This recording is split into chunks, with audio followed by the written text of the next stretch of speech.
ওয়াক্ত নামাজ পড়েন, চেহারা সুন্দর হয়ে যাবে ইনশাআল্লাহ। 5 ওয়াক্ত নামাজের চেহারায় সবসময় নূর জ্বলজ্বল করতে থাকে।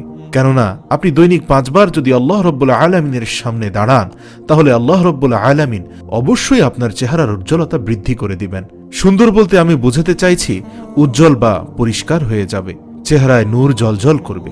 অনেক মানুষের গায়ের রং কালো হওয়ার পরেও তাদের চেহারার লাবণ্যতা সবাইকে মুগ্ধ করে। আল্লাহ তাআলা মানুষকে সুন্দর গঠনাকৃতি দিয়ে সৃষ্টি করেছেন, এই কথা আল্লাহ পবিত্র কোরআনেই বলেছেন। তবে সৌন্দর্যের কিছু তারতম্য রেখেছেন। রাসূলুল্লাহ সাল্লাল্লাহু আলাইহি ওয়াসাল্লাম আয়না দেখার দোয়া শিখিয়েছেন, যার অর্থ হচ্ছে, হে আল্লাহ, আপনি যেভাবে আমার সৃষ্টিগত গঠনাকৃতিকে সুন্দর করেছেন, সেভাবে এ বাহ্যিক সৌন্দর্যের মতো আমার চরিত্রকেও সুন্দর করে দিন। সুবহানাল্লাহ, কতটা আবেগ মিশ্রিত দোয়া। দোয়াটি রয়েছে ইতহাফুল খিয়ারাহ, হাদিস নম্বর 5200।